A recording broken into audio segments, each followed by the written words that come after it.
Alright, greetings. My name is Kisha and today I'm coming to you from sunny South Florida in Zone 11. It is January and I have been getting a lot of things done.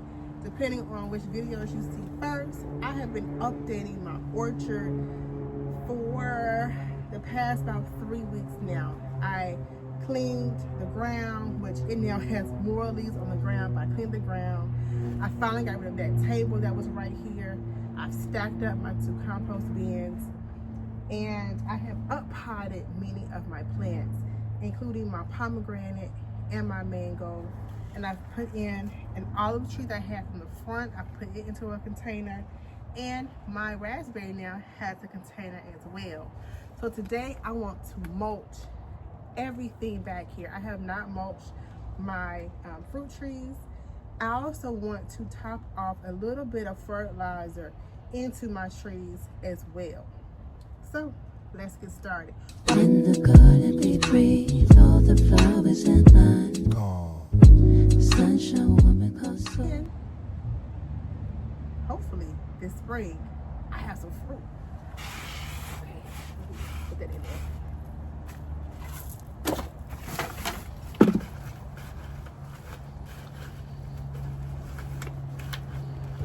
So the first thing I want to do, I'm going to put down some fertilizer inside of all of these containers. This right here is actually a mixture of compost that started. It's not quite broken up all the way.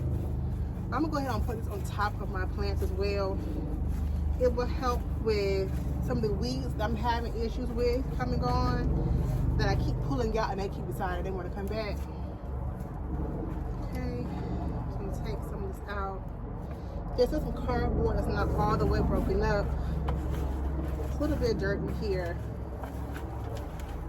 I'm gonna put this on top of my grapefruit tree and I think just a grapefruit because it's having issues with weeds.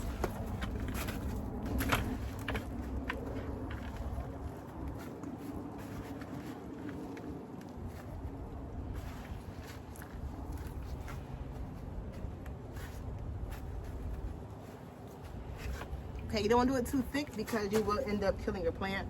I'm going to go ahead now. I'm going to put in some blood meal, bone meal onto my plant. So blood meal is first.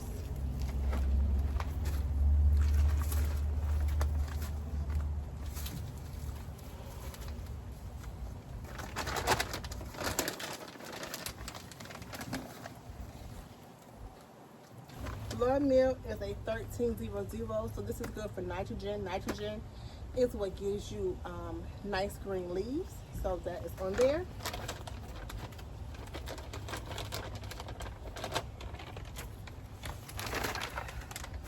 Then I'm gonna come in with some bone meal.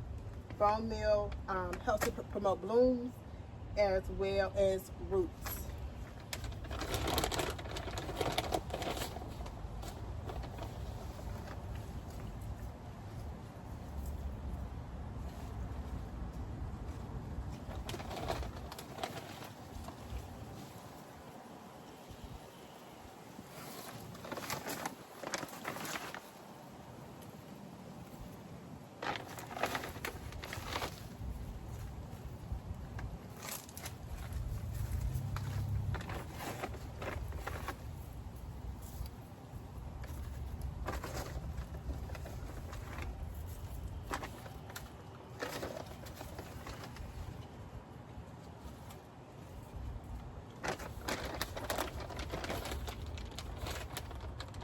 Okay, so now I'm going to work that into the soil with this. Oh, maybe not. I don't like that. Let me use my hand. I can feel the root ball moving.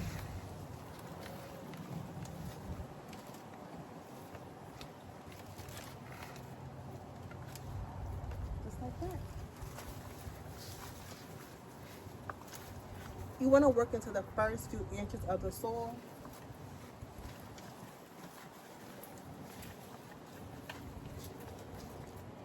Just so that it's not sitting just on top of the soil.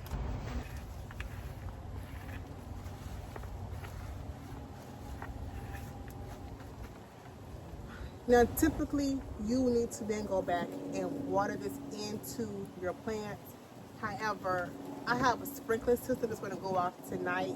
It's supposed to rain again, so I'm going to let this just sit here. I'm not going to water it again. I don't want to overwater my plants, but you need to water yours if you're not going to be getting rain anytime soon.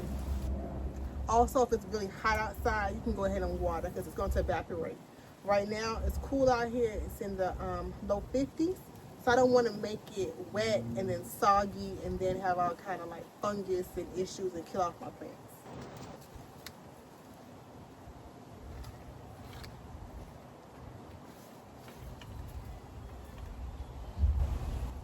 All right, so now that that's done,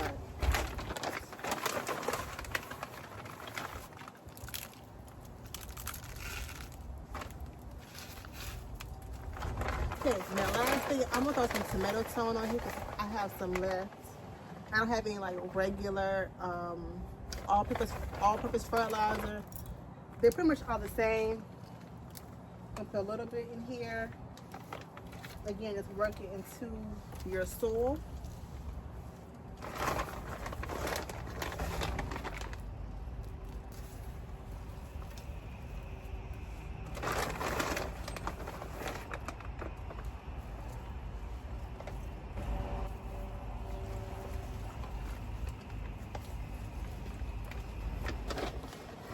Okay, so the larger your plants, the more you need to add into it, okay? So now that's finished. Now I'm going to go ahead on and mulch all of my plants, including my little sad lemon is here. I'm going to put some mulch down on it as well. My Maya lemon and my calamondin, they're still in the original containers because they have blooms come on them. My calamondin, I actually purchased it with blooms, but it has still continued to bloom and fruit. So as soon as these fruits come off of it, I will be putting it into a bigger container. My Maya lemon, what happened was I was going to repot it when I got it. It had no blooms on it, but I put it on a table and it got just like great sunlight and everything, and it started to bloom, and then it started to fruit, and then I moved it around where I had it. It wasn't getting enough sunlight, and then all of the leaves fell off to save the fruit that were on the plant.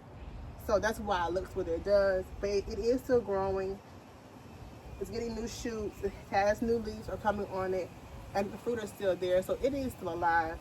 But I need to put it into a larger container as soon as these lemons turn yellow, because I'm not letting my lemons go to waste. I'm sorry everybody who thinks I need to pull them off and repot it.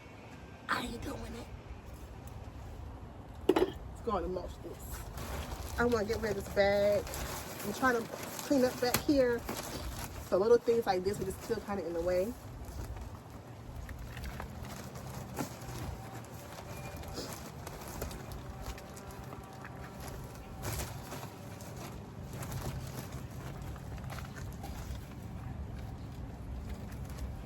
My suggestion, if you're buying fruit trees right now, especially in like South Florida, citrus plants are going to probably have some blooms on them.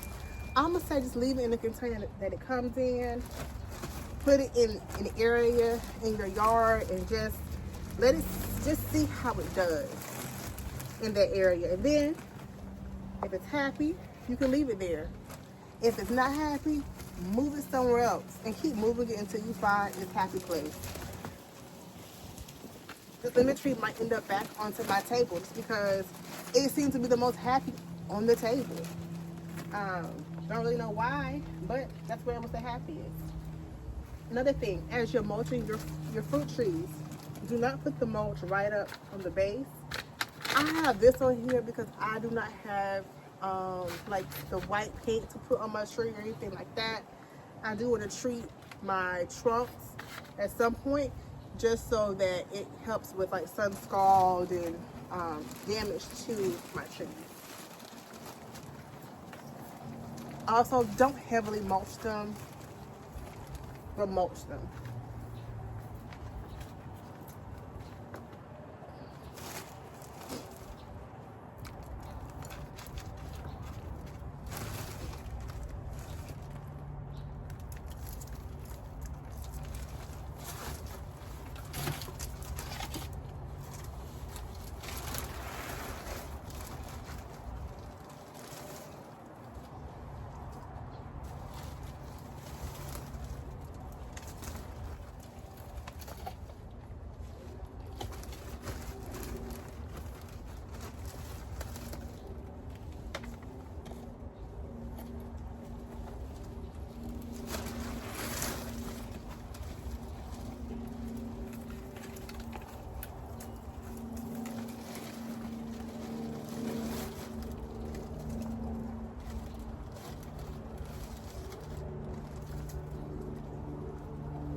I have a raspberry and an olive tree over here on this side.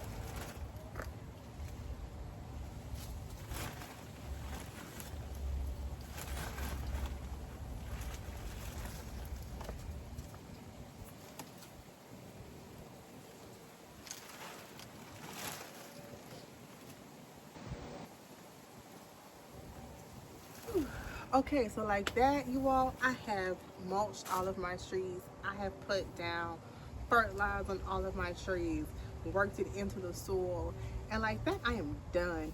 It took me maybe about 20 minutes to do all of my trees. That's mostly because I was also, you know, recording, so it takes a little bit longer. But that's it. Very simple, but it's a very needed task. Because when you have growing fruit trees in a container, they're not able to tap into any reserves in the ground for nutrients or for water. So it's important that you feed your plants. I fed them now.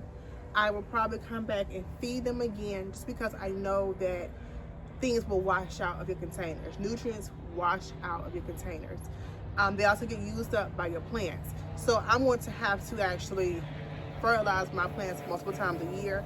I will not do it often, but once they start to bloom and things, it's their blooming season, I will come in and add an additional layer of fertilizer, maybe like once a month. Not a lot, but a little bit, because my peach tree, I want to get all that I can out of it while I can, because it's small. And y'all, my peaches on that Florida Grand tree are like this big. They're like the size of a golf ball. They're very, very tiny. So I have to have at least enough to feed both of my kids and myself. So we need to have at least like 10 peaches, okay? And everything else, I need just to make it last until it is time for it to fruit over the next, couple of years. So thank you so much for watching. Hopefully one day we'll come into our orchard and we'll have like all kinds of fruit to gather. But until then, thank you for watching. There's so much weight